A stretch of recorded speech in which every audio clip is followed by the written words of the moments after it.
Franchement, me faire baiser une heure moi de soleil le soir là, ça me dépite.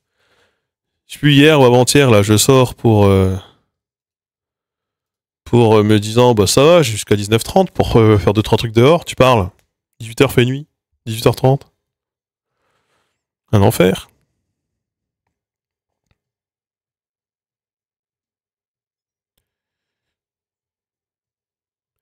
J'ai la porte ouverte pour aérer, parce que ça pue dans mon bureau. Il y a des oiseaux, il y a des rats, je sais pas trop ce qu'il y a, il y a des animaux. Je me suis endormi à 5h30, mais à peu près à la même heure, moi. Ouais. À peu près pareil. En ce moment, de toute façon, il y a des jours où je me couche à des heures très respectables et il y a des jours où je me couche à des heures improbables et ça alterne. Voilà. Chose qui m'a amené à écouter tes lives, c'était Minia horrible avant. C'est quoi ce mec qui veut faire fuir tout le monde?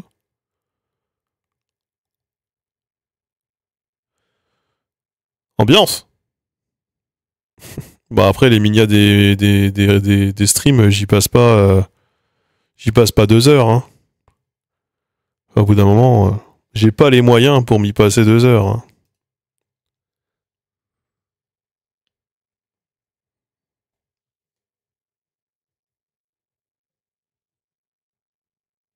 Il y a de la vie ici. Hein.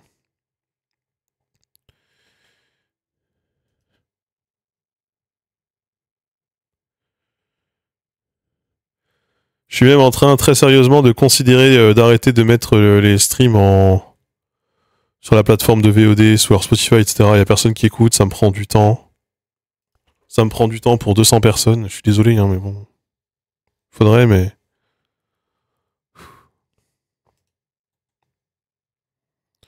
Bonsoir.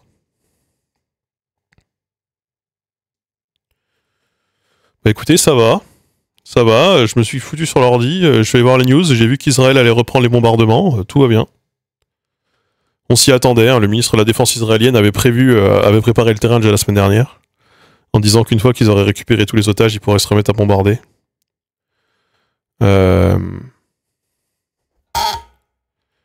Donc bon.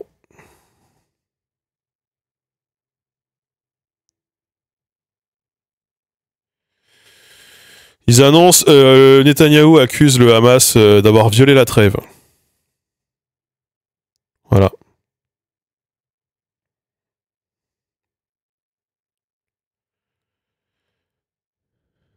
On n'aura plus de raison de bombarder quand il n'y aura plus d'otages. Bah si, ils auront toutes les raisons de bombarder quand il n'y aura plus d'otages, évidemment. Bien sûr.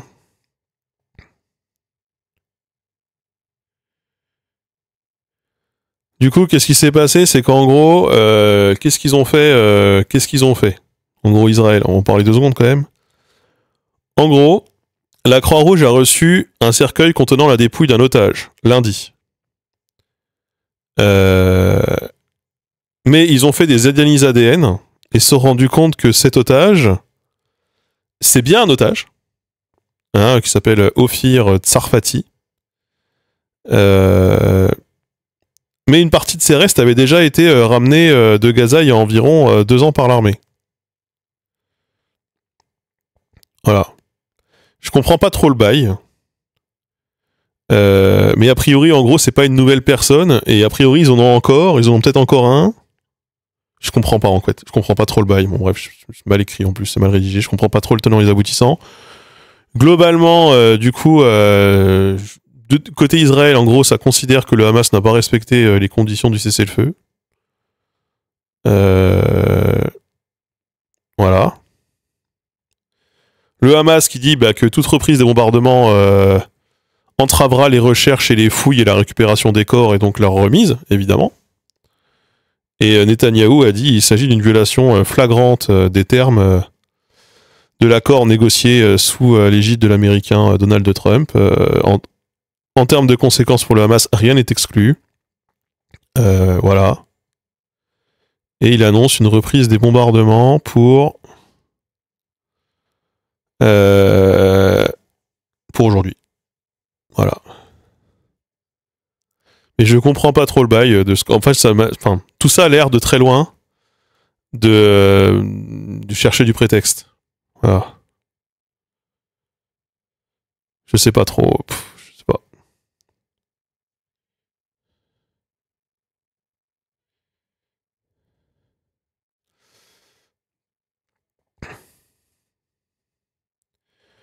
Après, c'est compliqué parce que du coup, le Hamas a cherché tous les traîtres et tous ceux qui avaient collaboré, selon eux, avec Israël dans le territoire pour faire des expéditions punitives ou des assassinats.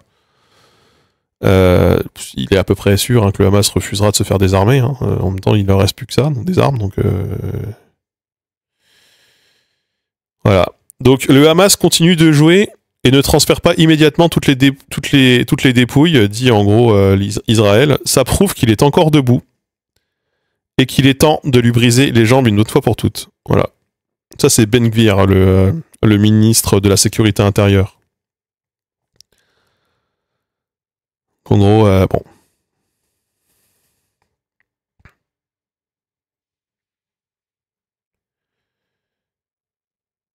Donc on va suivre, hein, mais bon, on s'y attendait. Enfin, c'est horrible, mais on s'y attendait. Hein.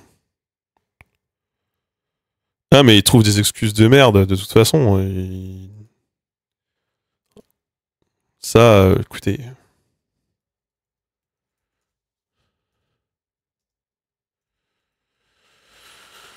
Hein, on s'y attendait, hein.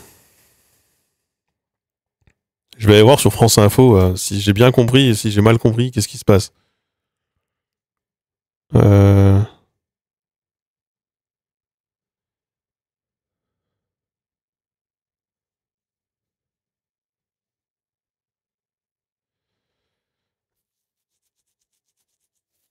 Je suis en train de lire, hein, j'arrive.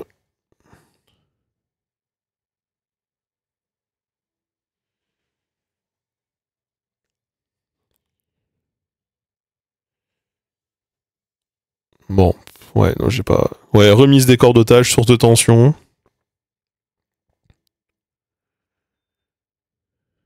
Uh-huh.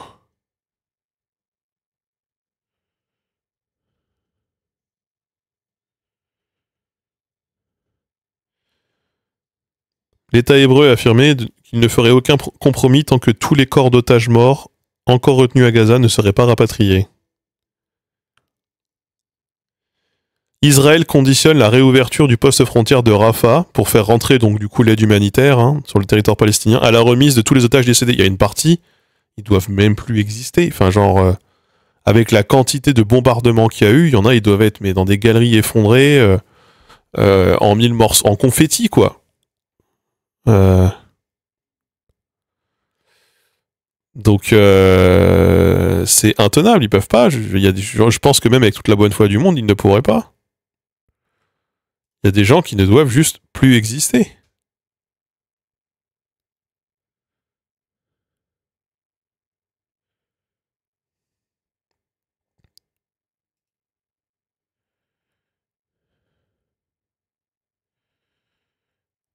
Ouais.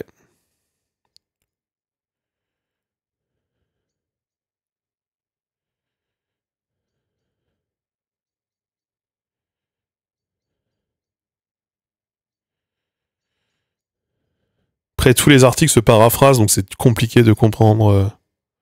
J'ai vu d'ailleurs que ça y est, on a passé le stade où la majorité des articles sur Internet sont écrits par IA.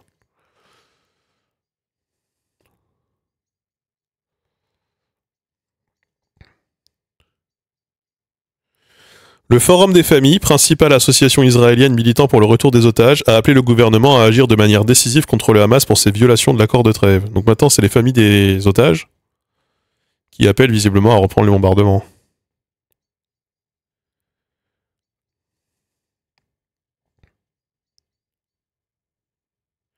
C'est la troisième fois que nous sommes obligés d'ouvrir la tombe d'Ophir pour réenterrer notre fils, a déploré sa famille citée dans le communiqué du forum.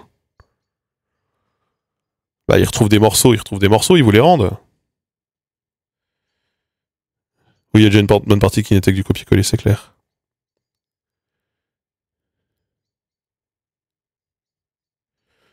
Bon, tous les articles ont l'air à peu près de se copier-coller, donc bon. Bon. Bah, on va suivre ça, hein. De toute façon. Ah, enfin, très honnêtement, à moins d'y foutre une armée de casques bleus, là, dans la bande de Gaza, et je ne sais même pas si ça suffirait, ils vont continuer de pilonner, quoi.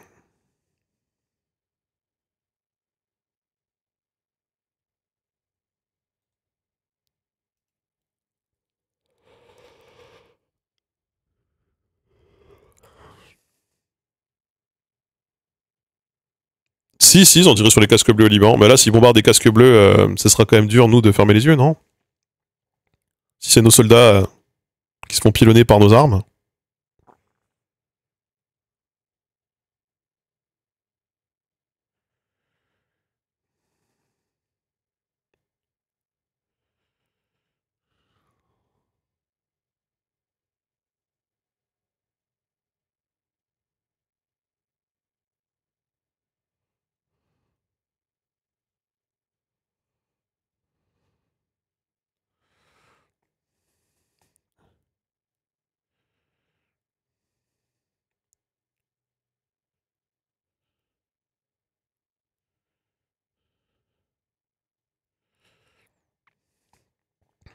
Non, mais c'est justement, il faut des casques bleus occidentaux, sinon c'est pas drôle.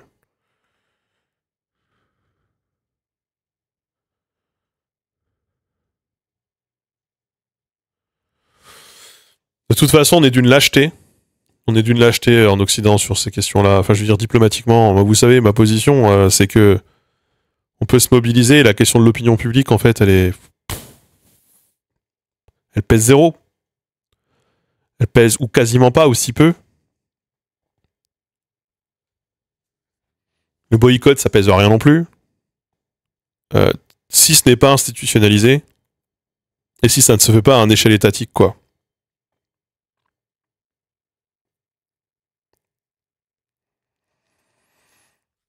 Et je vois pas bien ce qu'on pourrait obtenir du peu de mobilisation qu'on pourrait avoir ici, ça sert à rien. Enfin, déjà, quand les sanctions sont internationales, ça change pas non plus fondamentalement les choses. Je pense à la Russie. Ouais, la Russie, on fait des sanctions pour arrêter d'acheter du gaz russe. Du coup, on l'achète à un tiers qui, lui, l'a acheté à la Russie, quoi. Ouais, bah, génial. Incroyable. En fait, ça a juste augmenté, j'ai l'impression que ça a juste augmenté la marge. Donc bon. Ils ont quand même une putain de flotte fantôme, les Russes, qui sillonnent toutes les mers du monde et.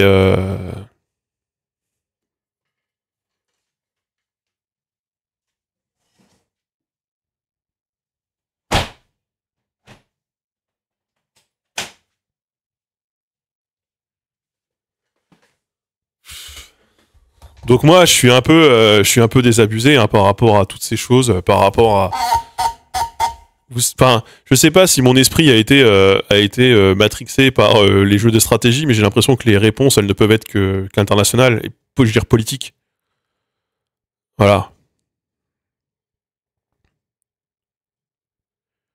Bah ouais, franchement, le fait de laisser c'est les bateaux qui, au passage, d'ailleurs, couplent nos câbles internet ou servent je sais pas, d'héliport pour les drones, pour casser les couilles à nos avions. Enfin, au bout d'un moment, il va quand même falloir se poser la question, quoi. J'ai vu là, l'autre coup, un reportage de faut-il abattre les drones russes qui nous survolent et qui viennent nous casser les couilles. Bah, il me paraît évident que oui. Ils sont pas censés être russes ces drones, donc on n'est pas censé, c'est pas censé être un critère pour nous qu'ils le soient.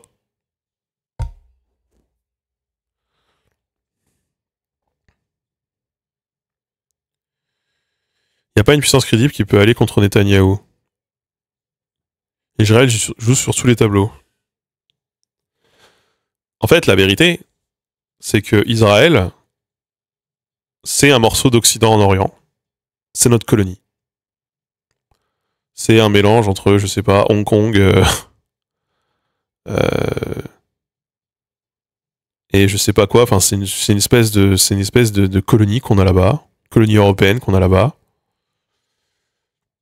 Et c'est un point d'ancrage qui, en vrai, si jamais on se désengageait, effectivement, en vrai, si toute l'Europe se désengage, tout l'Occident se désengage d'Israël, il y a un monde où Israël se fait raser très rapidement. Il se raser, je sais pas, mais en tout cas, où ses voisins décident de régler le problème Israël, quoi. Ce qui nous met dans une situation de dilemme. Mais bon, c'est au bout d'un moment juste.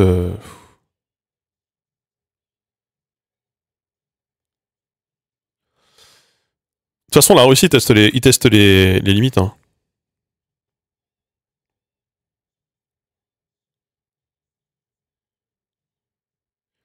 L'Union soviétique a envoyé un avion de chasse qui a abattu un 747 sud-coréen qui avait par erreur effleuré l'espace aérien soviétique à l'époque. 269 civils morts, aucune sanction ni conséquence.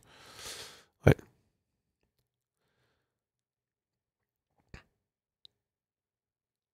Mais sur la question de la guerre hybride,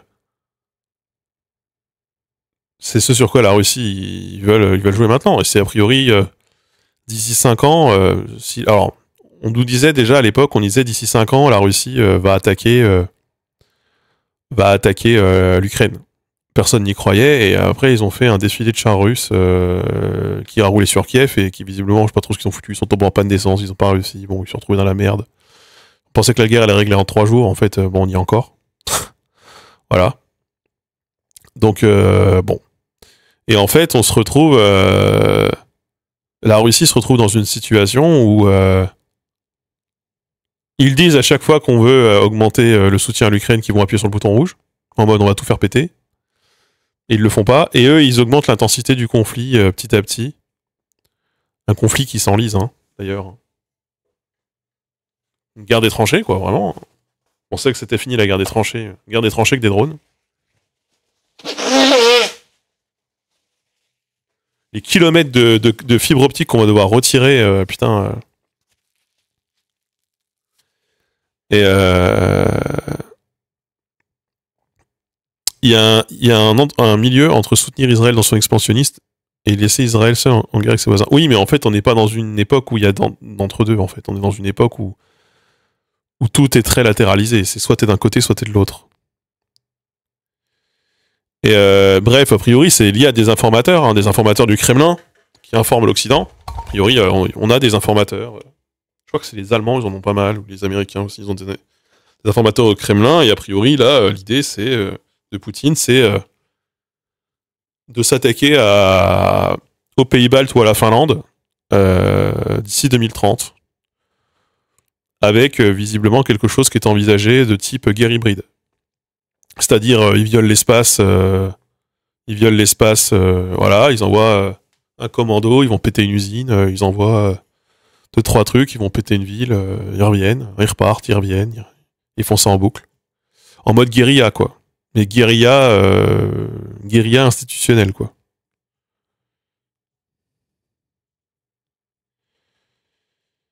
Et avec éventuellement d'ailleurs de faux uniformes. On est pour dire, c'est pas nous. Moi, surtout, la question que je me pose, sur l'action internationale, c'est la question de la Chine. Je n'ai pas l'impression que la Chine ait, beaucoup à bénéficier d'un conflit militaire avec l'Occident. J'ai l'impression que pour son commerce, pour sa croissance économique, même si Xi Jinping il vise l'autonomie et l'autarcie, hein, j'ai l'impression que pour soutenir leur effort de croissance et de prospérité, il leur faut l'Occident comme marché. Et je sais pas si Xi Jinping serait vraiment très d'accord avec le fait de se faire plumer, de perdre ce marché. J'ai l'impression que la Chine aurait besoin de la paix. Mais bon, écoutez, on n'y est pas, mais bon, c'est vraiment le retour de la guerre froide par ceux qui l'ont vécu. Et ouais, j'ai vu que Ségolène Royal était candidate, ouais. Ouais, elle peut toujours l'annoncer. Hein. Hein. Elle sera déjà en lice face à son ex-mari.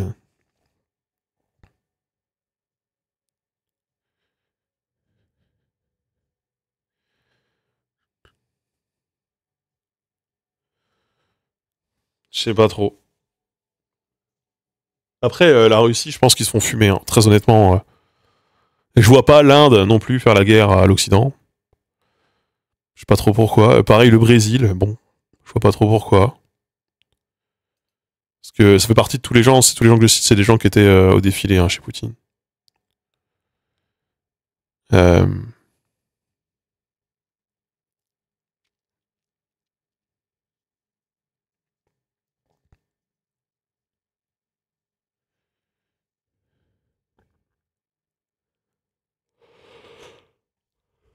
Ouais, écoutez, hein. Après, il y a un monde, c'est horrible ce que je veux dire, mais il y a un monde où la plupart des pays d'Europe, d'ici 2030, sont dirigés par des pro-russes. Hein.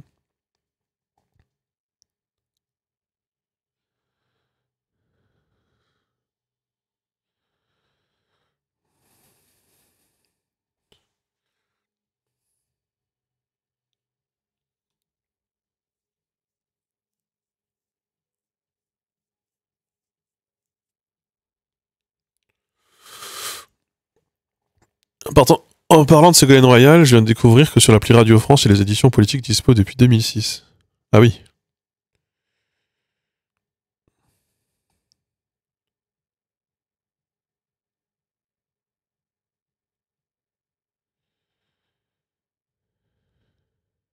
Les pays baltes, ça m'étonnerait qu'ils deviennent pro-russes. Les pays baltes, oui, mais regardez la Hongrie qui a organisé un nouveau sommet de Budapest où ils veulent recevoir Poutine. Le sommet de Budapest qui a 30 ans est un sommet qui garantissait, le même sommet de Budapest, hein, à l'époque avec Helsinki, garantissait l'indépendance de la Crimée. Il y a 30 ans. Aujourd'hui, ils veulent faire un nouveau, Orban veut faire un nouveau sommet de Budapest. Bon. Après c'est vrai que même l'extrême droite européenne qui est pro-russe, quand elle est au pouvoir, elle devient pro-américaine. Enfin, en tout cas, c'est le cas en Italie, par exemple. En Italie, l'extrême droite, plutôt pro-russe, anti-européenne, anti-migrants, c'est elle qui a régularisé le plus de migrants. Ils ont une politique très très ouvertement pro-américaine. Ils sont carrément en train de se vassaliser aux États-Unis. Et ils sucent l'Europe. Donc, au bout d'un moment, en fait, quand les patrons... en fait, de toute façon, ils sont aux ordres des patrons, avant tout. Quand les patrons, ils leur disent non, c'est ça la vision c'est ça la vision économique, c'est il nous faut des travailleurs à pas cher. Il faut qu'on fasse du commerce avec les États-Unis, on a nos actifs, et il faut sucer l'Europe parce qu'on a nos aides là-bas, nos subventions.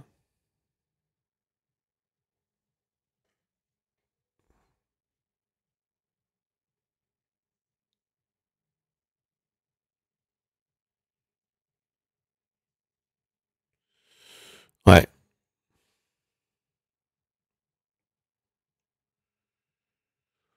Bon, bref, hein, tout ça est... On ne parle plus de l'Italie dans le débat politique en France. Qu'est-ce que tu veux dire sur l'Italie?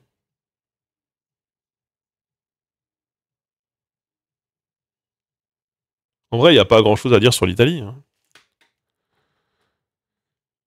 C'est en fait, c'est un truc de fou, mais tous les régimes d'extrême droite en Europe qui disent on va retour à notre indépendance, on se remet au centre du jeu, ce genre de conneries, hein.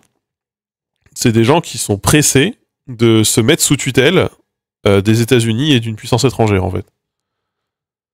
C'est vraiment.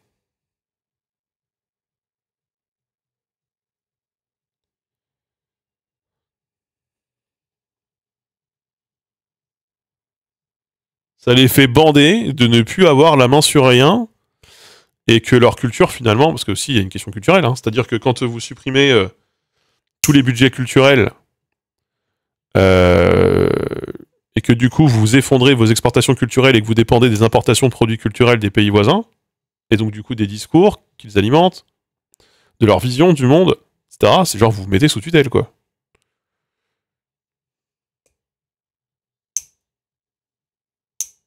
Ces gens-là sont élus soi-disant pour gagner une guerre culturelle sur un conflit qui n'existe pas vraiment, le grand remplacement, pour à la fin perdre une guerre culturelle face à des enjeux qui sont vraiment très documentés, notamment l'impérialisme culturel, par exemple, des États-Unis, quoi. Vraiment.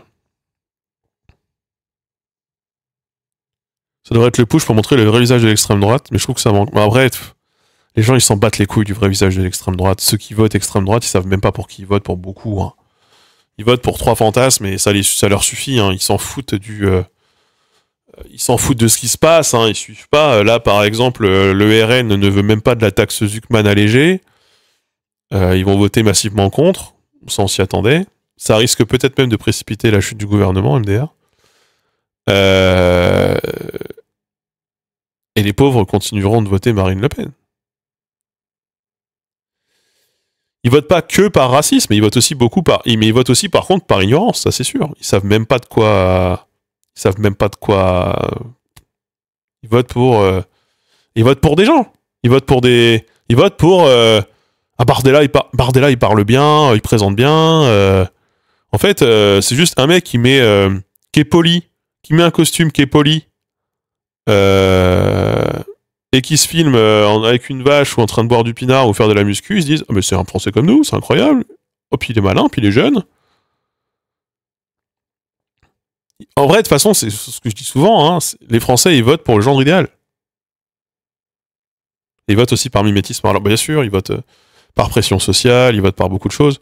Mais les gens sont effectivement très mal informés sur ce qui se passe et les médias n'aident pas. Voilà. Les médias n'aident pas à ce qu'on soit informé correctement. Ça, de toute façon.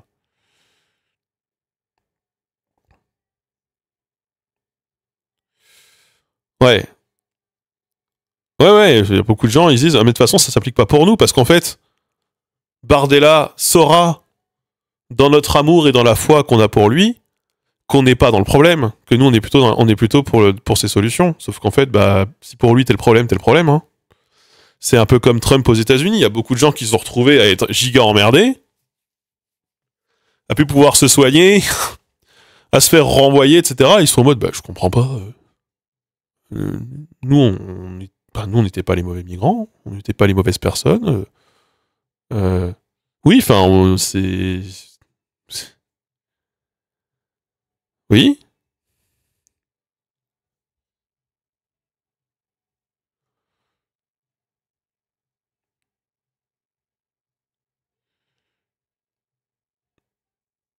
Les gens croient que Bardella est le gendre idéal, alors qu'il y a Léon Desfontaines quand même. Ouais, Léon Desfontaines, il a pas 2 millions de personnes qui le suivent sur TikTok, hein. Oui, la plupart des gens ne versing pas la politique 16h sur 24, c'est sûr. C'est clair. Là, par exemple, il y a une enquête qui est sortie aujourd'hui, qui est basée sur une étude Ipsos. Vous pouvez voir sur Ipsos. Sur le delta qu'il y a entre la préoccupation principale des Français et les discours politiques. Et c'est un truc de fou, c'est-à-dire qu'on n'a jamais eu autant de distance. Voilà. On n'a jamais eu autant de distance. Les politiques n'ont jamais aussi peu parlé de la préoccupation principale des Français, qui est aujourd'hui la santé. Santé, pouvoir d'achat. Et eux, ils nous parlent immigration, quoi. Voilà, notamment.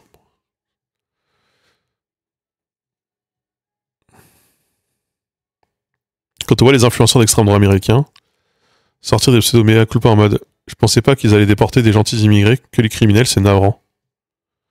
Ouais, ils sont galvanisés, ils sont aussi dans une dynamique de groupe. Mais en fait, de toute façon, il y a beaucoup de gens qui votent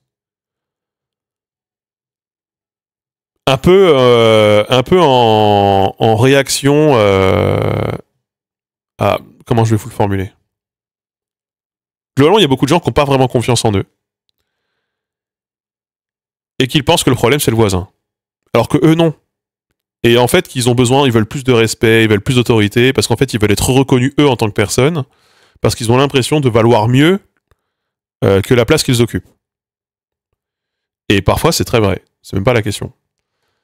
Et donc, du coup, ils deviennent extrêmement sensibles au discours de on va remettre de l'ordre et on va remettre toutes les personnes à leur juste place, globalement. Sauf que la juste place que tu imagines pour toi et que tu imagines pour ton voisin, ce n'est pas ce que la personne extérieure imagine. Globalement. Et il y a ce truc de... En fait, il y a beaucoup d'égoïsme, il y a beaucoup de seum, et il y a beaucoup de réactions un peu primaires, enfin vraiment de la réaction, quoi.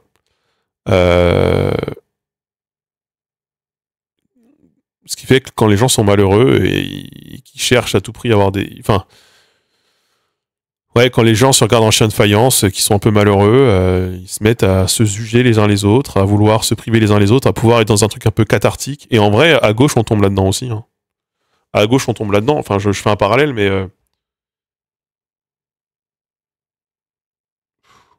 bon, je vais le dire de manière un peu directe pour que vous compreniez, même si c'est plus nuancé que ça. Il y a des gens aujourd'hui, à gauche, ils préfèrent que l'extrême droite l'emporte si c'est pour que le PS disparaisse.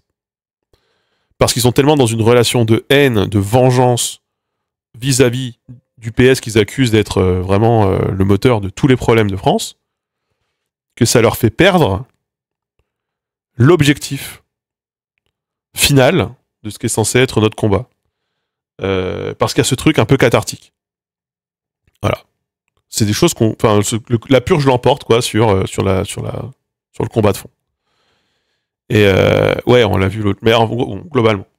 Pas tout le monde, mais il y a ce truc. Il y a ce truc chez certaines personnes, c'est cette pulsion de vengeance, de géraison, d'injustice, hein, quelque part, fait qu'en fait, on se trompe un peu de combat sur le moment, parce qu'en fait, on pointe du doigt en fait quelqu'un qui n'est même pas particulièrement manette et qui, quand bien même ferait les choses comme on le souhaiterait, ne ferait pas qu'on vivrait dans un monde meilleur à fond, quoi. Vraiment, de toute façon, c'est pas nous qui avons les manettes dans les mains. Et des fois, je me dis que il y a ce truc un peu cathartique, quoi. Voilà. On a perdu énormément sur l'éducation populaire politique et sur le c'est quoi une ligne politique, ça sert à quoi. Ouais, je suis d'accord. En mode horizon, quoi. Faut suivre l'horizon. Faut pas le parti horizon. Ils sont chiants, les centristes, à utiliser que des mots qui devraient être les nôtres, quoi. L'horizon, la renaissance. Alors qu'il devrait s'appeler le on ne change rien. On a déjà essayé à 30 ans et ça marche vraiment pas. Le défendons les bourgeoisies. Il devrait s'appeler comme ça serait vraiment plus... Voilà. Mais je le vois un peu avec moi. C'est-à-dire que moi, je commence par exemple à vraiment en avoir un peu la haine, genre des baby boomers dans l'ensemble, alors qu'il y a des gens... Bah, il y a une... Déjà, on disait, effectivement, il n'y a que 20% des retraités qui vivent avec moins du SMIC par mois. Et il y a des trucs à les régler du côté des retraités, bien sûr, mais bah voilà, on se retrouve dans une guerre générationnelle, alors qu'en fait, dans les générations même, on a aussi des problèmes qui transcendent en fait les générations. Bah, moi, des fois aussi, je tombe un peu là-dedans sur le moment. C'était là le cas du dernier stream ou le stream d'avant, alors qu'en réalité, bon, bah, quand tu te poses 2 secondes et que tu réfléchis, tu te dis, bon, le problème, c'est plus l'opposition entre ceux qui possèdent et ceux qui ne possèdent rien, quoi.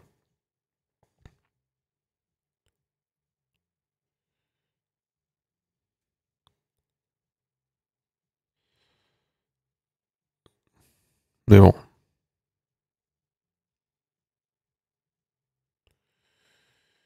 Donc, ouais, il y a plein de gens qui votent plus pour en mode regardez, respectez-moi, j'ai de la valeur. Des gens, ils votent aussi pour se rassurer, quoi.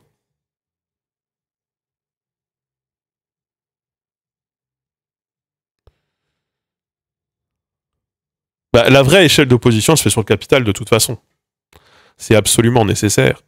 Mais du coup, en fait, on est perdu à gauche. On est vraiment perdu. Vous avez des gens qui vont dire le problème, c'est les propriétaires.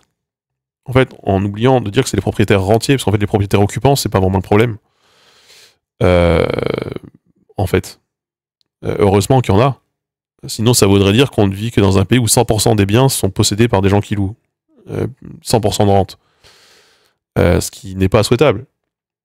Donc, alors qu'en fait, le problème, c'est le propriétaire rentier, le problème, c'est la rente. Le problème, c'est pas la propriété, le problème, c'est la rente. Propriété lucrative. Je préfère la rente, propriété lucrative. Le problème, c'est pas que vous possédiez votre brouette, votre voiture, ou même votre maison. Le problème, c'est qu'il y a des gens c'est comme si t'avais quelqu'un qui avait 20 brouettes, personne n'a de brouette dans le village, le gars il a 20 brouettes et t'es obligé de le payer lui pour pouvoir utiliser une brouette que c'est toi qui utilises et qu'il faut que tu lui rendes à la fin de la journée. Alors que lui, il ne s'en sert jamais. Enfin, ça, c'est la propriété lucrative. Avec des brouettes, ça paraît absurde. bah, c'est ce qui se passe de plus en plus avec des voitures, et c'est ce qui se passe beaucoup pour les maisons, par exemple. Là, ça paraît beaucoup moins absurde parce qu'on a l'habitude. Vraiment. Donc bon. Et donc...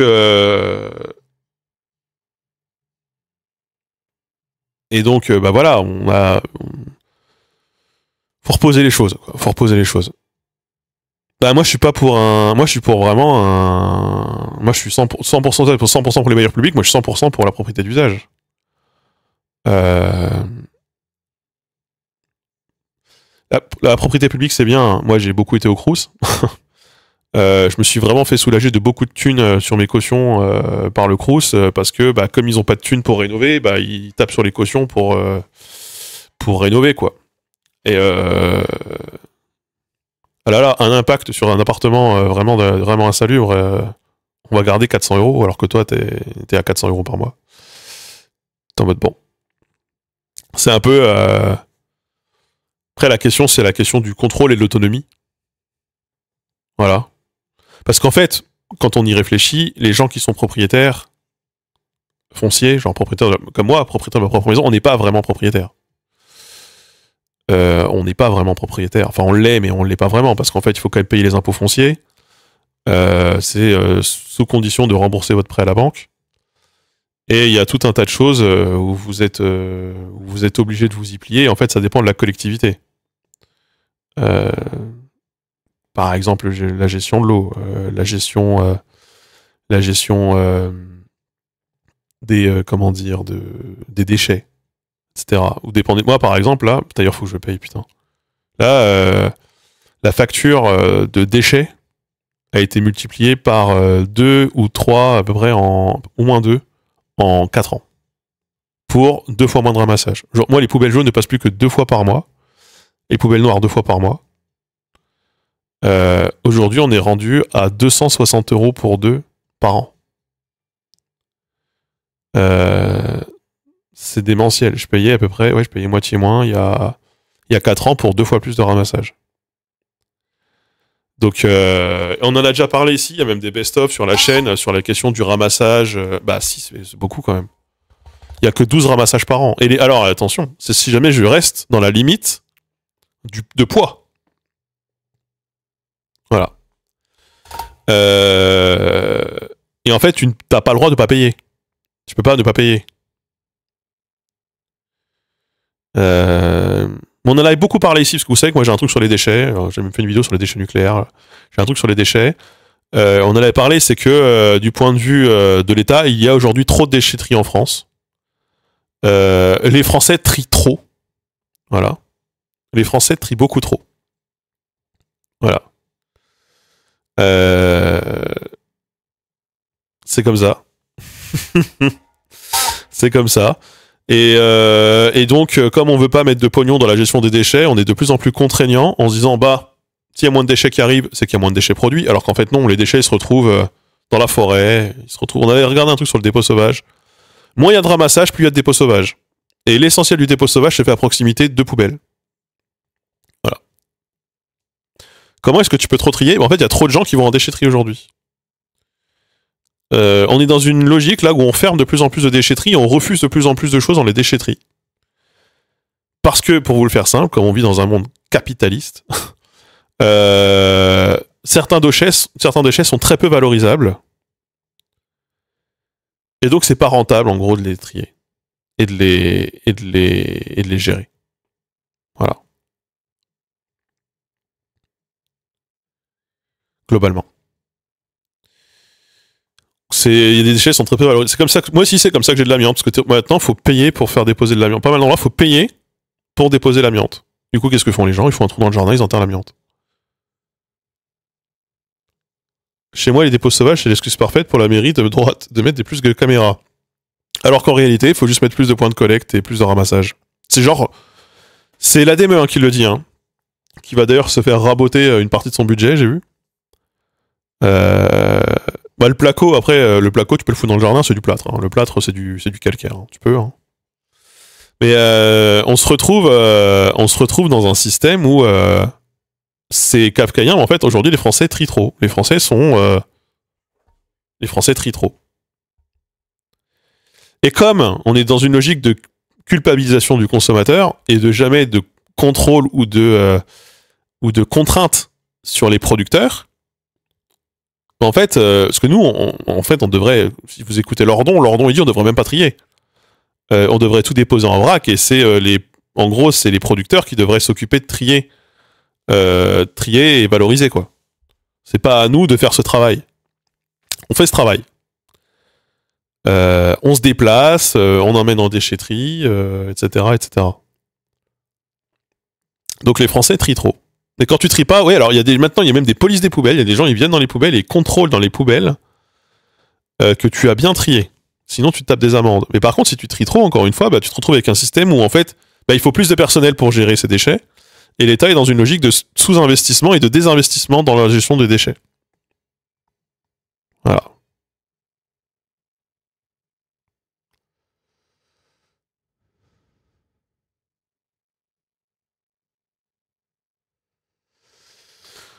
Ouais, il y a plein de trucs, c'est écrit voyez en déchetterie, voyez en déchetterie. Pourquoi est-ce qu'on trie trop? Bah, c'est parce qu'en fait, il y a trop à trier. Genre, le polystyrène, faut pas le mettre dans la poubelle. Par exemple, polystyrène, faut pas le mettre dans la poubelle.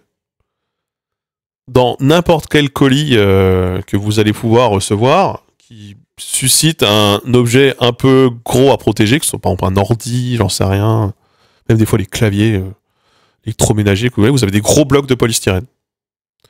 Bah, par exemple, le polystyrène, ça prend énormément de place, et c'est pas très valorisable.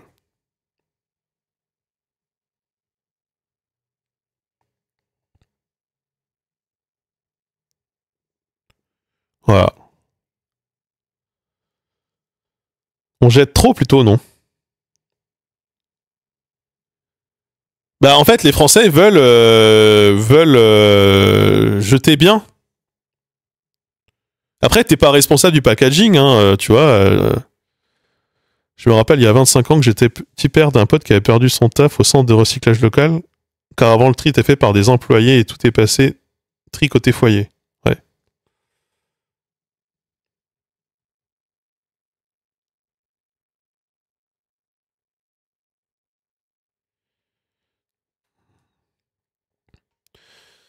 Mais voilà, donc il y a énormément de dépôts sauvages, mais oui, on trie trop. On a de moins en moins de déchetterie en France, on est dans une logique où on refuse de plus en plus de choses, et donc du coup le dépôt sauvage augmente. Et en fait, ça fait partie, c'est typique.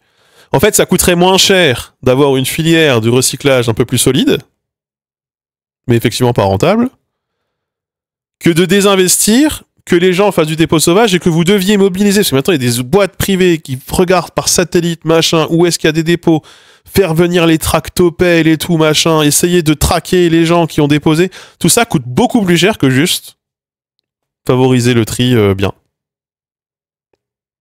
Voilà. Après, il y a plein de trucs qui vont pas dans les poubelles jaunes que vous devez emmener en déchetterie. Je pense aux pots de peinture, je pense aux piles, aux bidons d'huile, j'en sais rien.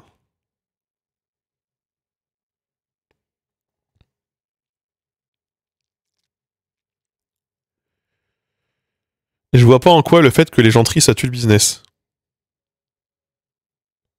C'est juste qu'il y a plein de trucs qui sont pas valorisables. En fait, si on parle de la question des déchetteries, c'est pas valorisable. Truc qui rend fou l'amiante. Ça coûte une fortune pour s'en débarrasser en déchetterie spécialisée, du coup ça enterre. Bah oui. Parce que l'amiante, c'est vitrifié. L'amiante, faut le vitrifier, faut le couler dans du verre. Soit broyer, couler dans du verre. Donc, voilà. Comment on fait pour aller en déchetterie sans voiture? Alors, ça dépend des communes. Il y a des communes où il y a la possibilité de faire venir la déchetterie chez soi. Mais sinon, globalement, oui, non, sinon c'est la merde. Mais oui, ça devrait pas être un business. C'est clair.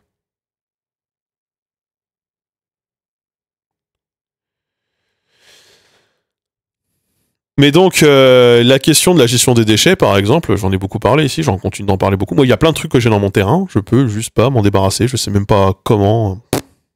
Donc je laisse ça dehors, ça pourrit dehors. Si on triait plus, ça rendrait pas moindre valorisable. En fait, quand je dis que ça trie trop, c'est qu'il faut quand même que tu tries. C'est obligatoire. Mais ça trie trop. Quand même. C'est le paradoxe. On va refuser de plus en plus de choses en déchetterie, mais t'as l'obligation de les emmener en déchetterie. Mais on les refuse. Démerde-toi avec.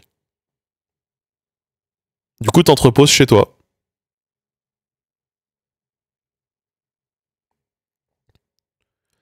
Oui, c'est pas que ça trie trop en soi, c'est que ça trie trop par rapport à la capacité, effectivement, des infrastructures d'absorber cette quantité de tri. Et comme, en fait, les Français trient de plus en plus, mais que le nombre de déchetteries et de points de collecte réduit, bah, on se retrouve face à un paradoxe. C'est ça l'idée derrière le ça trie trop. Je dis pas qu'il faut moins trier. Je dis juste qu'il faut que l'État, par contre, investisse. Il faut que l'infrastructure suive.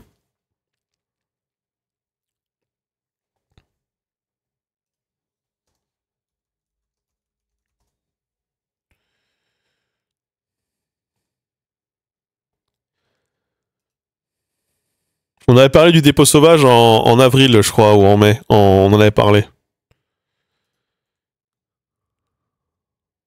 Je suis sûr qu'il y en a encore depuis.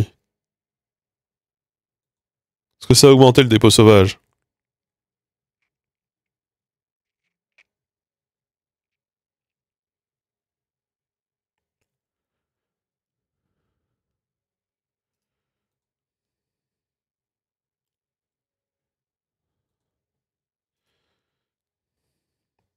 Par ailleurs, vous le saurez. Vous le saurez, c'est la DME. Hein.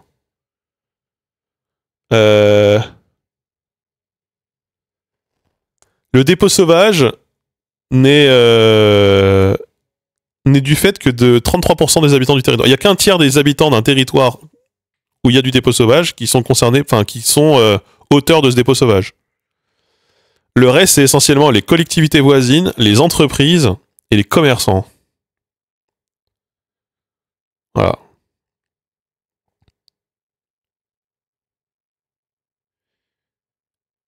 Il n'y a que, en fait, il y a a priori, selon la DME, hein, il n'y a qu'un tiers de ce dépôt sauvage qui est lié à des incivilités.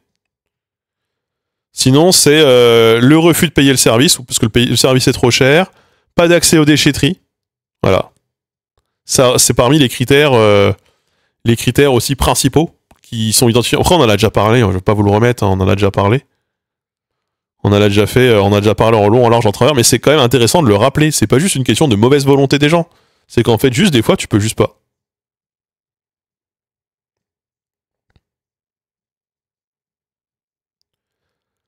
Dans ma ville, le conteneur des déchets ménagers est trop petit. Tous les dimanches, dépôt sauvage tout autour du conteneur plein. Bah oui.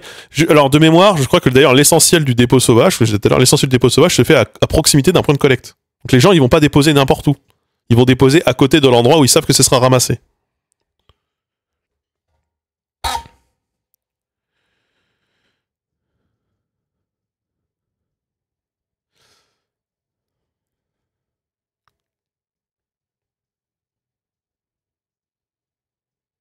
Sur la déchetterie, c'est conçu pour passer 2 fois par an pour balancer un meuble, alors qu'en réalité, ça débarque avec des remorques pleines. Et du coup, il y a même cette idée pareil, il y a cette idée de faut composter. C'est très bien. Fougères, ils ont mis d'ailleurs plusieurs points de dépôt de compost, et avant que j'emménage ici, moi, j'allais composter. À Fougères, j'étais en appartement, j'avais un compost, et j'allais à pied, avec mon compost au bras, et c'est lourd un compost, hein, en vrai, c'est lourd quand c'est bien rempli. J'allais déposer dans le bac, à côté du cinéma de Fougères, mes déchets.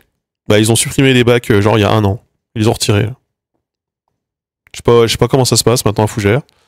Tout le monde est censé composter, mais ils ont retiré une partie des bacs de compostage.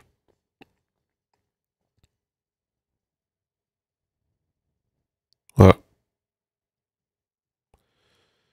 Donc moi, je composte chez moi, mais si jamais t'es en appartement, tu fais comment pour composter? Il faut savoir que quand j'étais en Italie, chez mon ex, eh bien, tous les jours, pas tous les jours, tous les 2 jours, peut-être 3, ouais, je sais plus combien, tous les combien, il y avait le service, en fait, il y avait un ramassage de compost. En fait, t'avais une poubelle compost, et t'avais un ramassage des organiques, qui pour le coup est vraiment très valorisé. Mon père a fait sa carrière dans le recyclage, un des problèmes majeurs, c'est le capitalisme. Bah oui, voilà. Vos mairies ont intérêt à réduire les levées de poubelles pour alléger la facture, alors que les centres de tri, incinérateurs, etc. font payer les collectivités la tonne en 30.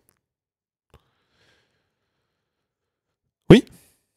Bah, par exemple, alors je vais vous l'apprendre, peut-être. Ah, je crois qu'à La Réunion, il n'y a pas de centre de tri de déchets. Donc tout est soit incinéré, soit enfoui. Il n'y a pas de tri, ça coûte trop cher, il n'y a pas de filière locale. Et donc ils construisent de gigantesques zones d'enfouissement de déchets.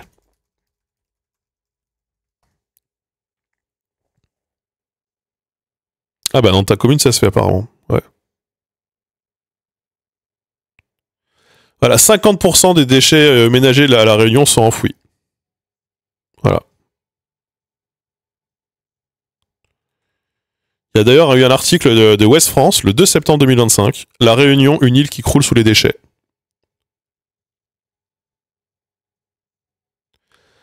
Les centres d'enfouissement sont saturés, le recyclage insuffisant, et les politiques de prévention sont atones ou confuses. Ah bah tiens donc.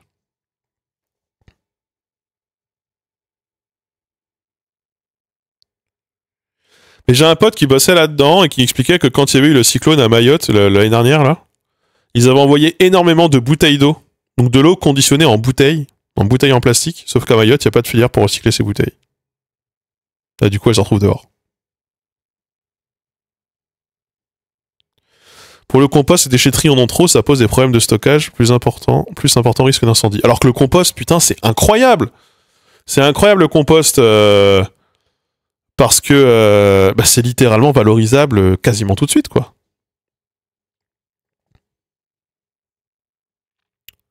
Ici, la déchetterie dans mon village, elle est ouverte 3 heures par semaine. Et c'est... En gros, elle est ouverte 2 heures, je crois, le jeudi et 1 heure le mercredi, et c'est genre à 10 heures du matin. Donc salut. Salut. Et là, j'ai vu un reportage qui m'a rendu fou. Genre zinzin. Il y a une entreprise agricole qui, en Normandie, se proposait de récupérer toute une partie des déchets organiques du bassin parisien, du coup, de l'ouest de Paris. Donc, en gros, des déchets qui sont à 80 km. C'était vers Évreux, je crois. Pour faire des silos de stockage de matière organique, pour faire du compost à chaud, pour ensuite épandre dans les cultures. Voilà. Vous avez quand même des agriculteurs qui sont contre parce qu'ils disent oui, mais on sait pas ce qu'on met dans le champ. C'est vrai que les phytosanitaires, ce genre de conneries, tu sais vachement ce que tu mets.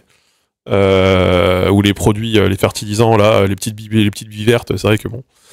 Et la commune qui s'y oppose parce que oui, mais il y aura trop de camions. Je suis en mode, mais évidemment qu'il faut qu'on aille vers ce genre de logique. Évidemment que tous les déchets organiques qu'on produit doivent être utilisés à fertiliser le sol. Ça me paraît évident.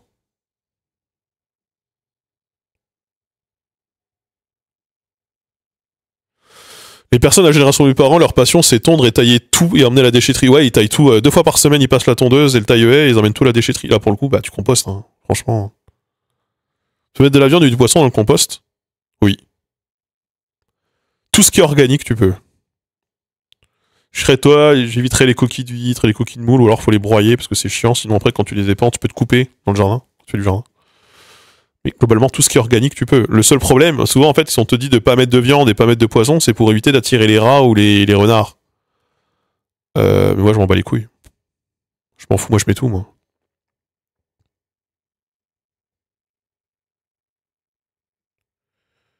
Franchement, tout ce qui est organique, tout ce qui est prévu pour être mangé, ça peut aller dehors. T'as pas de poule? Pas encore.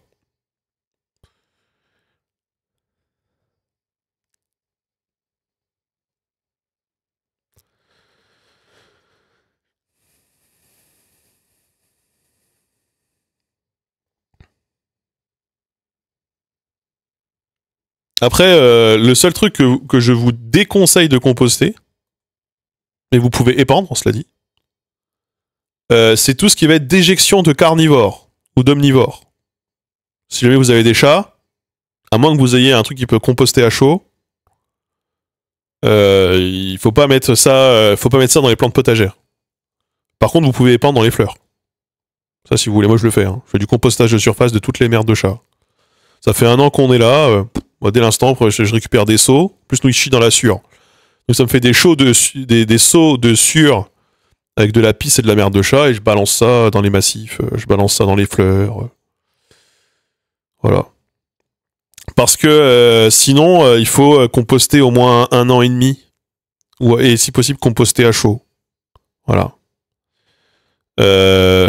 Pareil pour les merdes d'humains.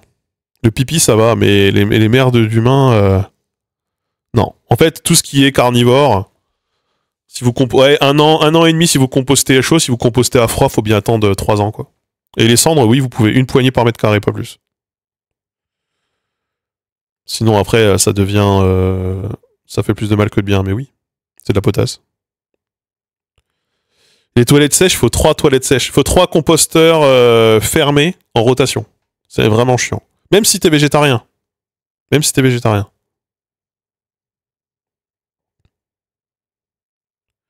Même si t'es végétarien, parce qu'en fait... c'est juste que...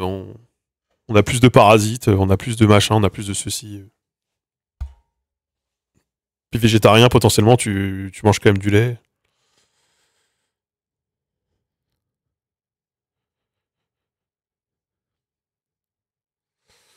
Ah oui, il doit avoir moyen de produire beaucoup de choses. Hein. Mais donc voilà, bon, c'est à peu près les règles. Donc tout ce que vous pouvez composter, moi je composte tout ce que je peux composter. Hein. C'est simple. Hein. La poubelle noire, finalement, je la sors assez peu. Mais la poubelle jaune, elle est très vite pleine. Et la poubelle jaune, nous, elle est ramassée que toutes les 2 semaines. Et je paye 260 balles pour ça. Hein. Je paye 260 balles pour sortir ma poubelle jaune toutes les 2 semaines, globalement. Bon. J'ai pas dit que les végés avaient plus de parasites que les carnivores, c'est pas du tout ce que j'ai dit. J'ai dit qu'ils en ont quand même.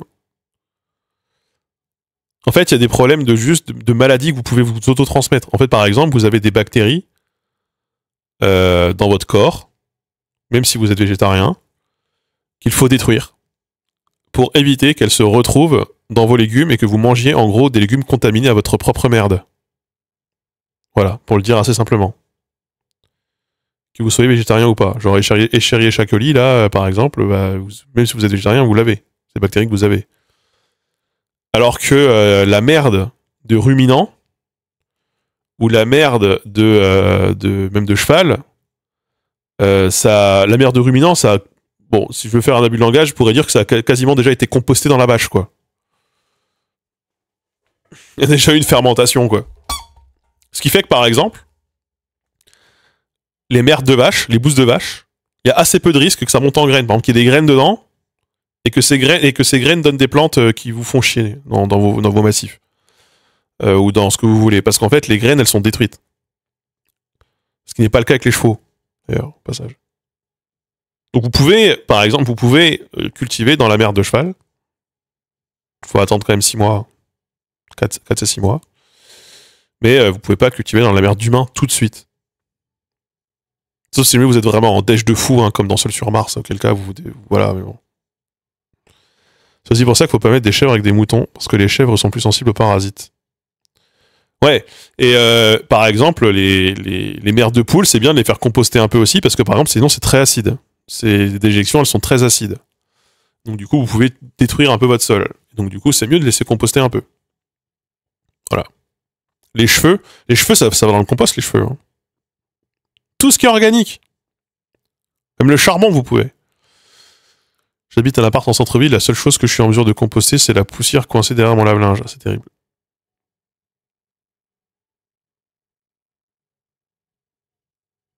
La musique bug. Ok. Ça arrive parfois.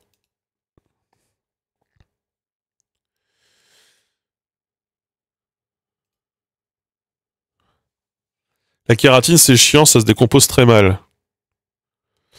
Ouais, ça se décompose pas de fou, mais bon, moi, les cheveux, lavar, je mets dedans, puis après, au pire, même si tu mets ça dans la terre, ça aère, quoi. Ça aère la terre. Les poules, bon moyen pour éliminer les déchets. Pas tout. Pas tous les déchets. D'ailleurs, j'ai appris qu'il fallait à peu près 6 kilos de matière pour faire 1 kilo de viande de poule. Voilà. Sachant que si jamais une poule a... Alors, j'ai vu qu'il fallait une poule pour qu'elle soit bien, il faut 40 mètres carrés par poule. Bon, dans l'élevage industriel, 40 mètres carrés, tu mets 80 poules. Hein. Donc, bon. Il y a un entre-deux. Hein. Mais une poule peut tirer au moins, si jamais vous êtes à une poule, 2 mètres carrés par poule, on va dire. Une poule peut tirer déjà au moins un tiers de l'alimentation du sol.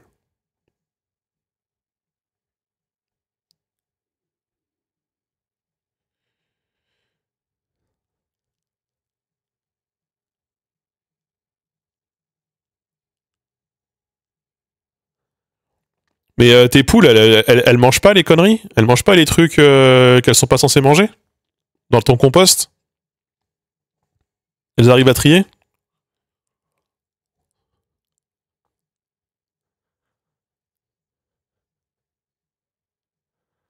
C'est jusqu'à 17 poules au mètre carré. Oh la vache. Ouais. Parce que moi, j'étais parti pour mettre à peu près une poule pour 2 mètres carrés. Et on m'a dit, franchement, pour le bien-être animal, il leur faut plus de place. Sachant qu'il faut pas mettre une poule toute seule. Hein. Il en faut plusieurs. C'est des animaux qui vivent en groupe. Donc, je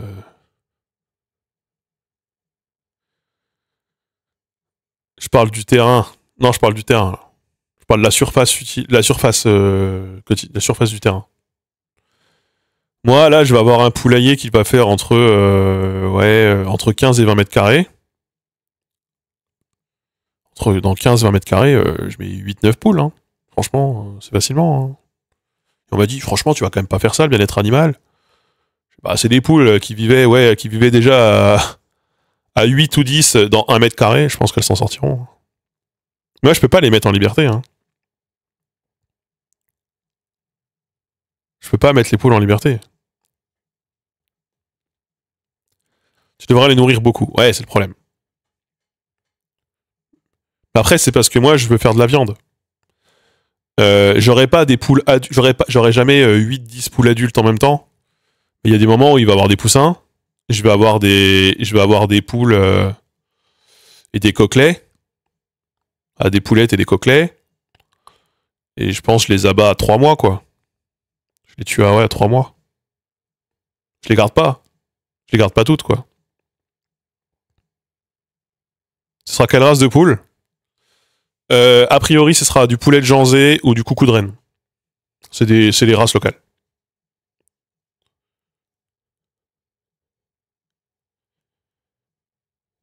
Ah oui, mais moi, du coup, moi si, je ferai de la reproduction et je vais les manger. Enfin, l'idée, c'est de les manger. Ouais, c'est ça. On nous demande de mettre plus de... Ouais, que les poules aient plus de surface que Nicolas Sarkozy. Ouais, bah...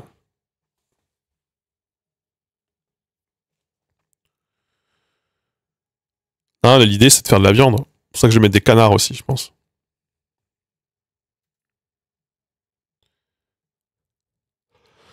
Quand tu fais de la repro, t'as pas le choix, faut manger, sinon tu te retrouves avec trop de coques. Bah, c'est ça. La coucou de reine, ouais, c'est une poule un peu lourde, c'est une poule de luxe. Hein. Considérée comme poule de luxe parce qu'en fait, poule avec un moins bon rendement que les poules du commerce. Plus lente à se développer, plus lourde, plus sauvage. Voilà. Ouais, c'est des grosses poules. C'est des poules de 3,5 kg, quoi. Après, c'est des poules qui pondent ok et qui pondent longtemps. Vous savez qu'en fait, dans l'industrie, on prend des poules qui pondent beaucoup, mais pas longtemps. C'est comme les arbres. On plante des arbres sur des porte-greffes nanifiants et peu vigoureux. Comme ça donne beaucoup, beaucoup de fruits pendant 10 ans, et après, on coupe l'arbre parce qu'en fait, il donne plus rien. Moi, je suis sur des logiques de long terme. Donc, en fait, moi, je m'en fous d'avoir 300 œufs par an, par poule. Je vais pas faire 1500 œufs ou je sais pas, 1800 œufs par an. Ça fait beaucoup. J'aime bien les œufs, mais je vais pas bouffer une douzaine d'œufs par jour. C'est pas possible. Donc je m'en bats un peu les couilles. Je préfère des poules qui pondent moins, qui font de la bonne viande et qui pondent plus longtemps.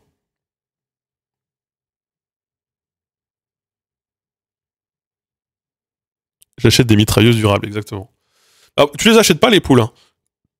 Vous savez, si jamais vous voulez une source de viande, je vous le dis, hein, vous voulez une source de viande, je suis pas sûr que ce soit trop dans l'esprit, et une source de viande vraiment pas chère, il y a plein de gens qui donnent des poules sur le bon coin. Plein de gens qui en donnent vraiment beaucoup. Des poules de réforme, des poules de ceci, des poules de cela. Après, c'est chiant, faut les plumer, c'est sûr, hein, faut les tuer, les plumer, les machins, mais bon. Leur couper le bout de l'aile, pour pas qu'elles s'envolent. Légende urbaine. Non, c'est pas une légende urbaine. C'est pas une légende urbaine. Si tu coupes en fait, quand tu coupes le bout de l'aile, elle vole de côté, donc du coup elle se casse la gueule sur le côté. En fait, elle décolle en biais et elle tombe. Bah, essayez de faire voler un avion qui manque la moitié d'une aile, hein. Je pense qu'il se passe à peu près la même chose. J'ai un gros terrain. Non, j'ai pas tant de terrain. J'essaie de bien choisir mes poules parce que je garde mes poules longtemps, vu que je les mange pas. La plupart des races à viande sont pas faites pour vivre longtemps. Ouais, alors que le mât, c'est des poules rustiques. Clairement, c'est des poules rustiques. Mais des coucous de reine, il n'y en a pas beaucoup, hein. Il doit y avoir 3-4 élevages. Il n'y en a pas tant, hein. C'est arrivé et ça vole. Décoller avec une aile en moins? Avec la moitié d'une aile en moins? Plutôt la moitié d'une aile en moins. Ou perdre une aile en vol. Parce que perdre une aile en vol, t'atterris, mais décoller.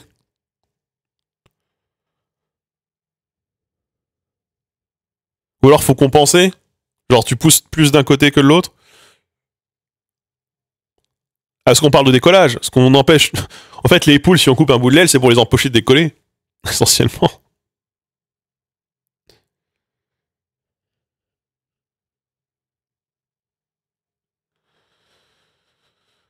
Donc ouais, tu coupes un bout de l'aile, puis hop. Les poules ont pas de moteur. C'est tout à fait vrai. Ça plane une poule? Oui. Oui, bien sûr. Bien sûr. En fait, faut savoir que les poules, ça vole à la base, hein. Les poules, ça vole parce que ça dort dans les arbres.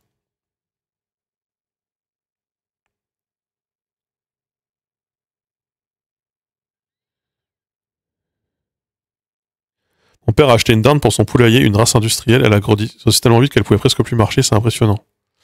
Ah oui, bien sûr. Ah oui, bien sûr. Mais oui. C'est pour ça que je prendrais pas des poules de réforme. Moi, je veux vraiment cette race parce que c'est la race du coin. Moi, de toute façon, pareil, les canards, je vais prendre des canards nantais, je pense. Canards nantais, poulet de Janzé ou coucou de reine. Et la poule, elle vient d'Asie du Sud-Est. Et c'est des poules locales, quoi. C'est des poules du coin, c'est des poules de la région. Donc elles sont adaptées à la région. Elles sont pas adaptées à un élevage industriel, mais moi je m'en fous. Je vais pas faire un élevage industriel. Et je pense même que je m'inscrirai d'ailleurs à l'association des éleveurs de poules de machin. Je sais pas trop s'il faut faire des papiers, se déclarer, peut-être non, mais. Mais ouais, en 2006, il y avait que 5 ou 600 sujets appartenant à cette race en France. Donc, vous voyez. Hein. Concernant la grippe aviaire, bah, de toute façon, on sera clôturé qu'un filet. Hein.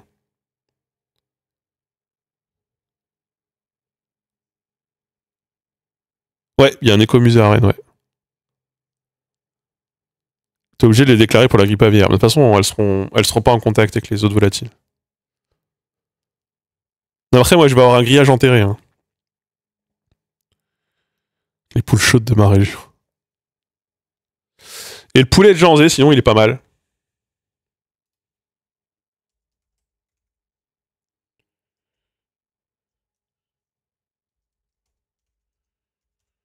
Et donc, ouais, on peut leur filer poule de Janzé. Qui est une poule toute noire. Qui vient de Janzé. Voilà. C'est une race reconstituée. C'est une race qui s'est éteinte en 1980 et qui a été reconstituée. Elle est un peu plus légère, elle fait 2,5 kg. Elle fait des œufs blancs.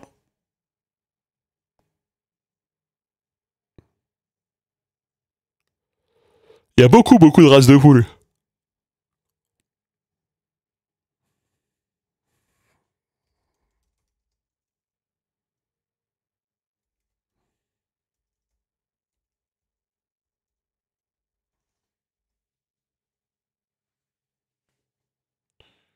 Pour le grillage, pour le rendre plus invisible à l'œil, le peindre en noir. Il est déjà noir, mon grillage.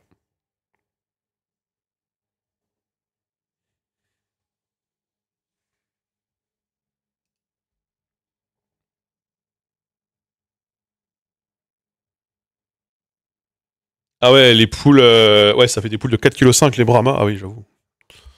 On dirait vraiment que chaque bled avait sa race de poule en France.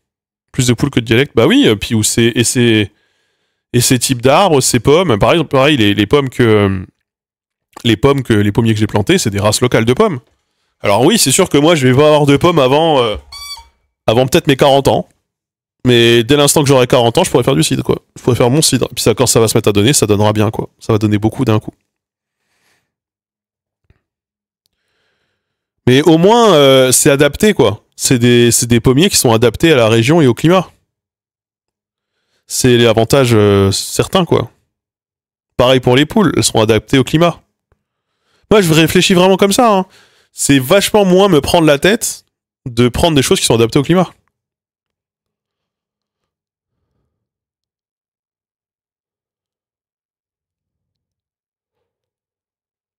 On a voulu me refiler un book random, j'ai dit non. Ouais.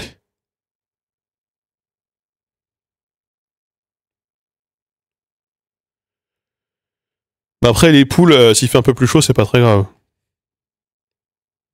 Au contraire. Faut juste éviter la canicule, quoi. Oui, je connais la permaculture. Après, ce que je pratique, je sais pas trop. Je fais au moins chiant, quoi.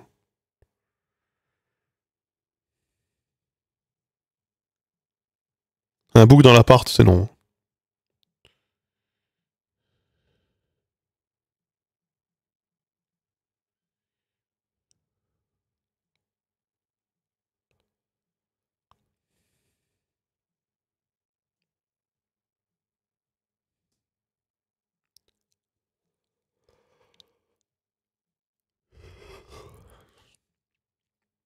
Donc ouais, sur la problématique des poules, déchets, que donner?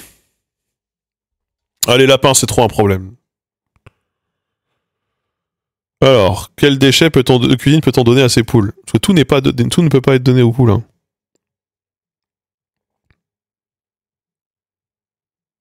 Donc la plupart des légumes frais, les épluchures, ça va.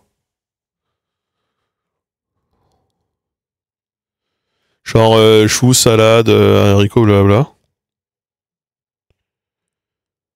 La viande cuite peut être donnée aux poules.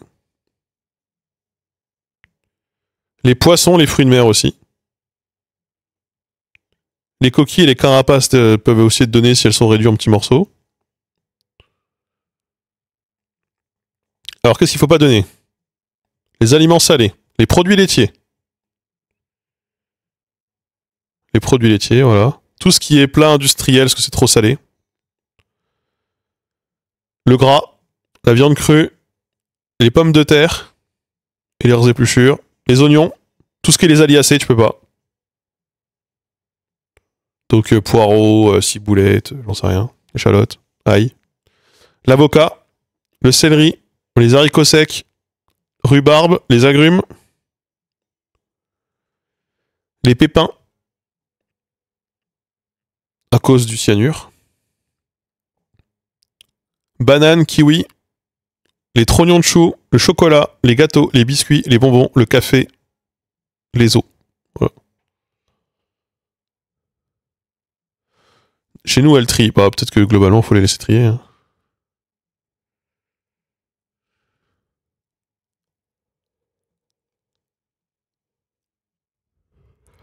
Mais c'est vrai que moi, moi, je dois sortir le compost une fois par semaine. Donc moi, en dessous, au fond, ça commence déjà à faire du jus, hein.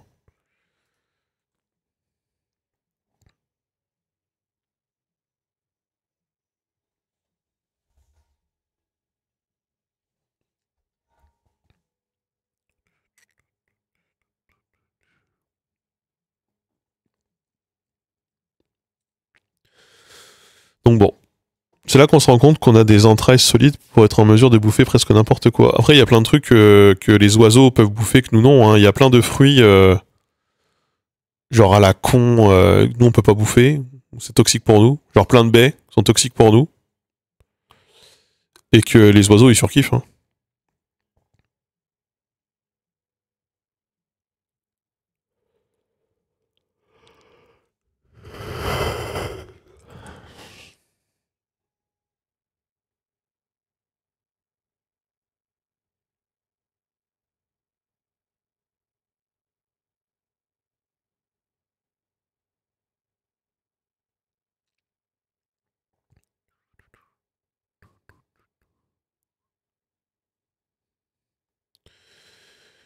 Mais ouais, tout n'est pas mangeable. Après, moi, j'aimerais bien avoir la surface. Il aurait fallu que j'ai le terrain du voisin pour mettre une chèvre ou deux. J'aurais mis des moutons. Si j'avais pu, j'aurais mis des moutons. Parce que les moutons, ça se mange.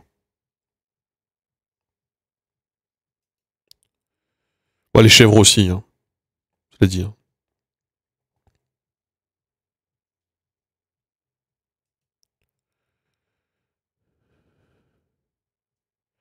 Le jour où il vend, paf. Ouais, le jour où il vend, faut avoir l'argent.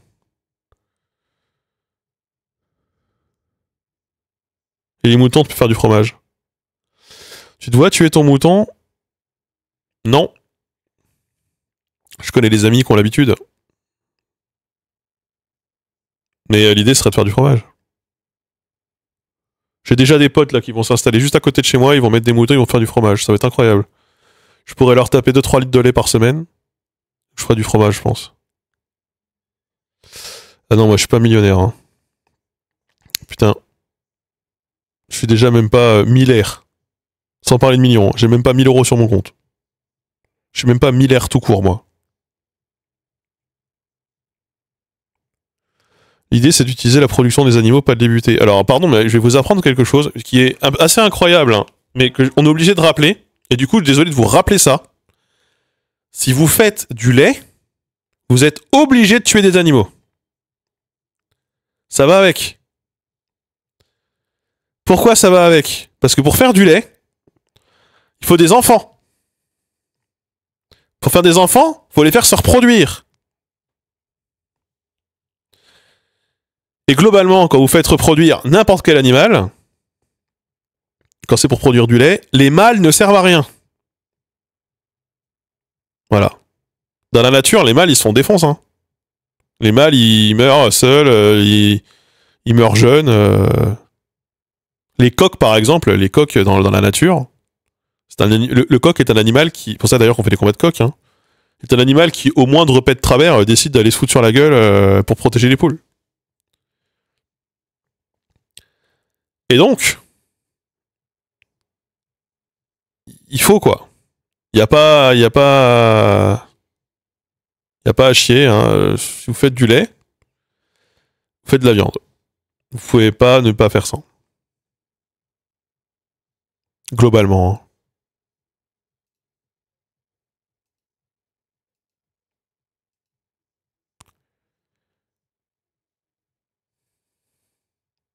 Et c'est pour ça que c'est terrible, mais si vous êtes végétarien, mais que vous mangez du fromage, bah, vous participez aussi hein, à l'abattage des agneaux, quoi.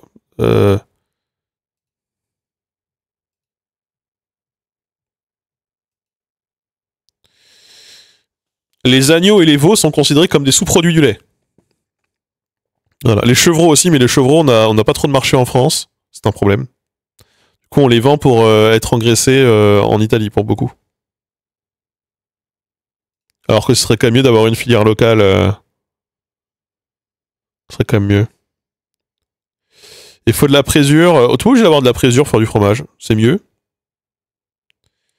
Il y a d'autres moyens de faire du fromage qu'avoir de la présure. Même si c'est plus facile.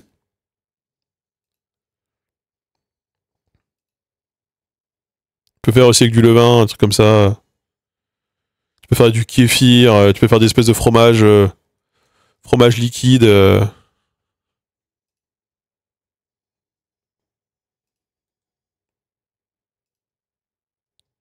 Tous les fromages n'ont pas besoin de présure. Alors la plupart quand même, hein, mais bon. En fait, il faut un coagulant. Il faut quelque chose qui permet de coaguler. Enfin, le cahier. Mais vous savez comment on fait du fromage? Je pense que la plupart des gens ici ne savent pas comment on fait du fromage. C'est pas compliqué de faire du fromage. Hein. Mais beaucoup de gens ne savent pas comment on fait du fromage. Alors, si vous voulez, si vous voulez là, je vous simplifie, je vous explique le process en peu de temps. Globalement, vous prenez du lait. Le lait, alors, soit vous l'avez déjà, qui sort déjà de la vache, donc vous l'avez déjà à la bonne température. Soit vous ne l'avez pas à bonne température. Auquel cas, vous le montez à 36 degrés. Voilà. Ah, tu me diras si je dis des bêtises. Hein. Vous montez en gros à 36 degrés votre lait. Vous mettez la présure. Faire du caillé. Donc en gros, qu'est-ce que ça fait la présure? Ça transforme le liquide en solide. Voilà. L'un des meilleurs moyens, c'est d'avoir du vomi de veau. Parce qu'en fait, c'est ce qui se passe dans l'estomac du veau. C'est le vomi de veau. Voilà. Et puis, d'ailleurs, je crois qu'avant, c'est avant ou après, c'est avant ou après, que vous pouvez augmenter la température du lait. Vous pouvez le cuire plus haut, parce qu'en fait, en gros, qu'est-ce qui se passe, c'est que les bactéries qui servent à faire tel ou tel fromage sont des bactéries qui meurent ou se reproduisent à telle ou telle température. Donc des fois, vous avez des recettes de fromage, vous montez à 55 degrés, il y en a vous montez à 40, il y en a vous montez à 60, etc. Quand vous avez votre caillé, vous tranchez le caillé. Plus vous le tranchez fin, plus le fromage va être sec. Parce que plus vous tranchez fin, plus vous relâchez du petit lait. Ok? Plus vous relâchez du gras, du petit lait. Enfin, de l'eau. Enfin, du liquide. Il y a du gras dedans, du liquide. Plus vous tranchez grossièrement, et plus le fromage va retenir du liquide. Plus le fromage sera humide. Et ensuite, bah, selon le fromage que vous faites, vous le pressez ou vous ne vous le pressez pas. Pour les fromages où c'est moins chiant, vous le mettez dans de la cire, ou alors vous faites une croûte fleurie, auquel cas faut faire une solution en saumure et arroser le fromage régulièrement pour en fait sélectionner les bonnes bactéries qui vont voilà. Et quand vous pressez le fromage, bah faut le presser et le retourner. Vous mettez en fait un poids dessus et vous le retournez. Vous faites ça plusieurs fois par jour, puis après plusieurs fois par semaine, etc., etc., etc. Voilà. Et c'est comme ça qu'on fait du fromage globalement. Hein. Donc pour faire du fromage, il faut du lait. Ouais, alors le petit lait, tu peux le donner. Pour ça que beaucoup de, c'est pour ça aussi que beaucoup de fromagers ou de fermes ont des porcs. Parce que les porcs, tu peux les engraisser au petit lait. Voilà, tu files du petit lait au porc et t'engraisses des porcs comme ça. En fait, c'est l'une des raisons pour laquelle il y avait, vous aviez des porcs, vous aviez des poules et vous aviez machin, c'est aussi parce qu'en fait, vous valorisez une partie des déchets de la production pour en faire de la viande. Donc les cochons, par exemple, que ce soit avec des restes le petit lait, des restes de bouffe, etc. Ou alors bah, des agneaux, des veaux quand vous faites du lait, quoi.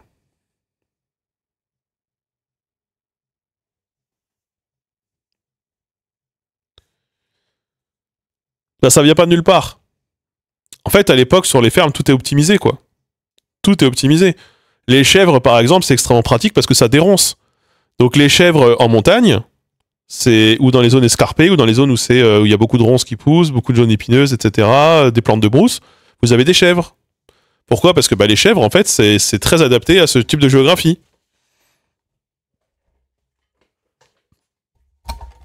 Vous avez des grandes plaines où vous avez assez peu d'arbres, vous avez assez peu de prairies, etc. Vous mettez les moutons.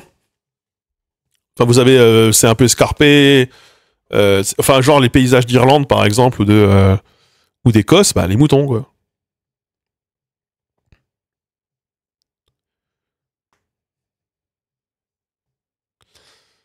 Voilà.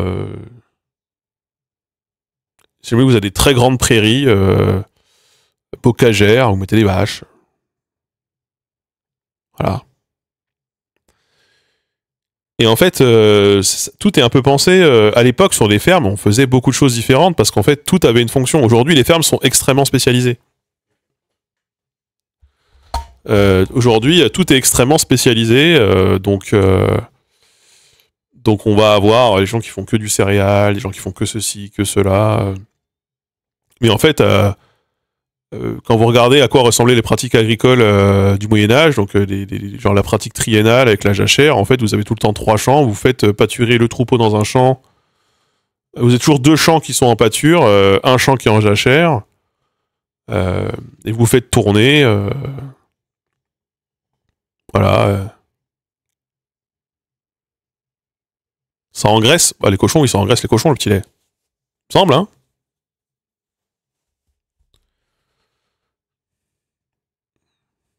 Bonjour.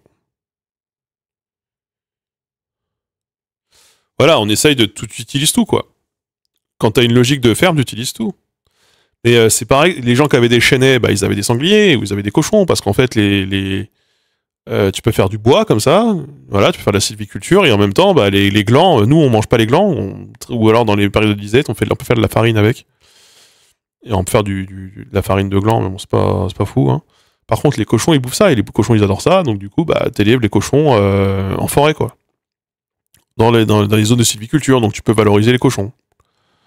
Tu fais du bois, mais tu fais du cochon. Parce que le cochon mange les fruits du bois, enfin les fruits qui sont produits par tes arbres qui font du bois, quoi. Et c'est que des trucs comme ça, de toute façon, tout était pensé dans la production de nourriture pour, euh, pour être optimisé, faire moins de déchets, que tous les déchets soient valorisés, et que tout puisse servir à la fin à produire des matériaux, voilà, de construction, comme le bois, ou pour se nourrir. Aujourd'hui, on a perdu de ça. C'est sûr qu'on a perdu de ça, quoi. On a arraché énormément de bocage parce qu'on a considéré que le bocage, c'était une perte de rendement. Parce que là où il y a une rangée d'arbres, on peut mettre une rangée de maïs, quoi. Alors qu'en fait, on se rend compte aujourd'hui, il faut en replanter parce que ça abrite du vent, ça protège, etc. Bon.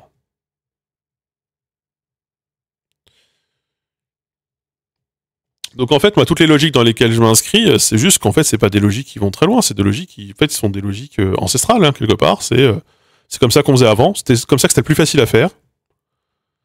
Et le mieux à faire. Après, moi, j'ai pas la place pour avoir un cochon, très honnêtement.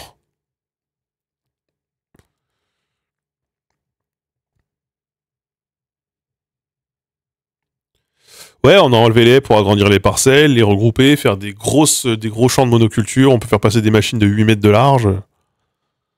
Ça marche qu'à petite échelle. Ça marche pas à échelle industrielle. Ça, c'est évident.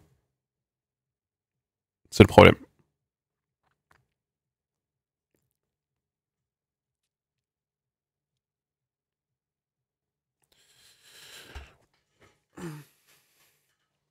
Donc moi, je plante de tout. Là, par exemple, j'ai beaucoup de courges en ce moment à bouffer. J'ai que ça, des courges. Des potirons, des courges musquées. Là, sur un pied, j'ai eu 15 kilos de courges musquées. 3 courges musquées, quoi. 15 kilos, boum.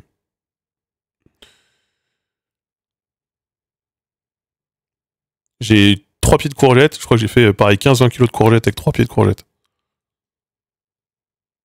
Ah, quand les live jardinage, bah, ça capte pas. Je peux pas, j'ai pas internet. La courge musquée, c'est une grosse courge. Une grosse courge du sud de la France.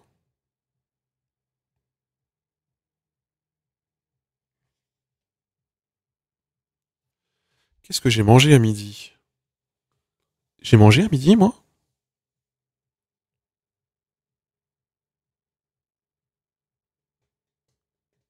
Oui, j'ai mangé. Qu'est-ce que j'ai mangé à midi?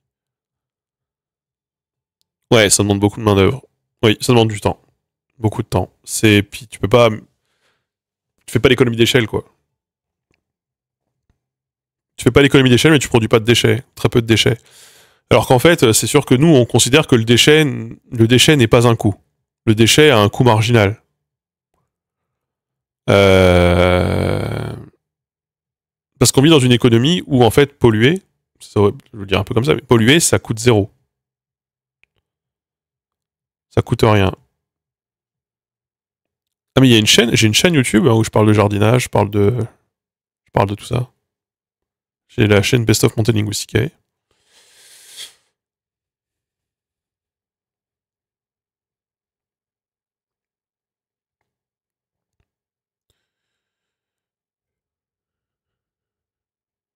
Et aujourd'hui, l'agriculture dépend énormément des phytosanitaires qui eux-mêmes dépendent énormément du pétrole.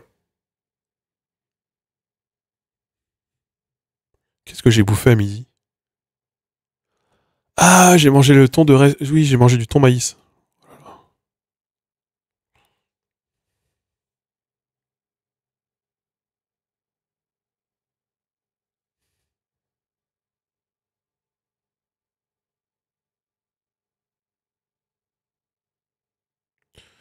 En Ardèche, il y a des tonnes de fesses en ruine. On voit à quel point on a optimisé la place. Chaque mètre carré est transformé en jardin. Ouais. Bon, les amis, si je me pose la question de pourquoi... qu'est-ce que j'ai bouffé à midi, c'est parce que d'un coup, j'ai mal au bide. Et que je vais probablement aller chier un coup. Et je ne reviendrai pas après cette expérience. Qui va sans doute durer un certain moment.